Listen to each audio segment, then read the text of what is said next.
So mga tol, alam na nga po ng karamihan na nasa bansang Japan na po ngayon si future Hall of Fame Nonito Donaire Jr. kasama ang kanyang team. Kumpiyansa si Donaire na tatalunin niya ang knockout artist na si Japanese Rico Masuda sa laban nila ngayong March 15. Pero mas umaapaw po ang kumpiyansa ng kalaban ni Donaire na kayang-kaya nito patulugin sa lona ang Pinoy. Nagbanta po kasi itong si Rico Masuda.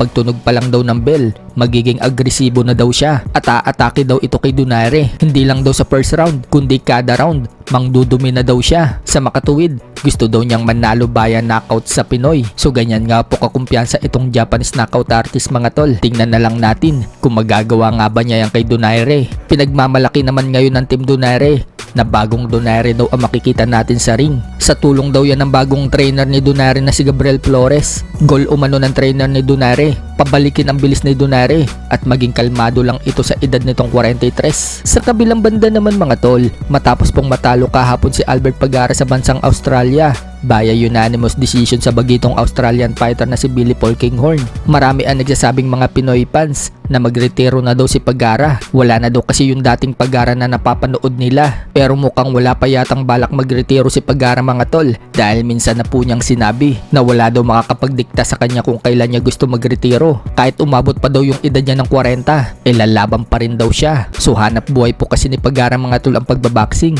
Kaya hindi talaga natin siya kayang diktahan. Marahil lumalaban pa rin si Pagara mga tol para makaipon.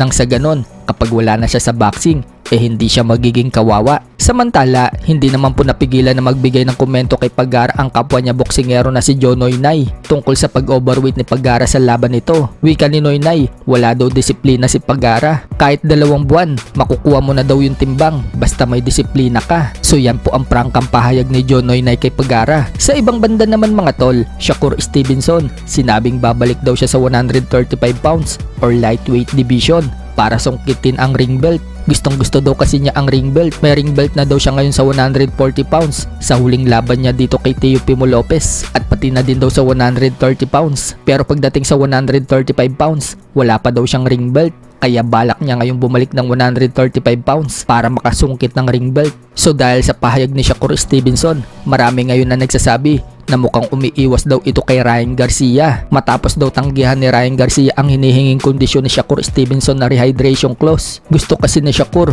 may rehydration clause ang laban nila ni Ryan Garcia na ayaw naman ni Ryan. Ayaw na kasi niya maranasan yung dating nangyari sa kanya sa laban kay Tank Davis na napiga siya dahil pinagbigyan niya si Tank Davis ng rehydration clause at yun ang dahilan kung bakit siya natalo. Sa iba pang balita mga tol, bukas na po ang laban ni Jay Opitaya dito kay Brandon Glanton. Kapwa po nila nakuha ang timbang kanina sa cruiserweight division. Yun nga lang, hindi na maitataya ang IBF belt ni Opitaya. Babaklasin na kasi ito sa kanya dahil sa Supa Boxing po siya lalaban. Pero ang kagandahan naman mga tol, kapag nanalo itong si Opitaya, siya po ang kauna-una magkakaroon ng belt sa Supa Boxing.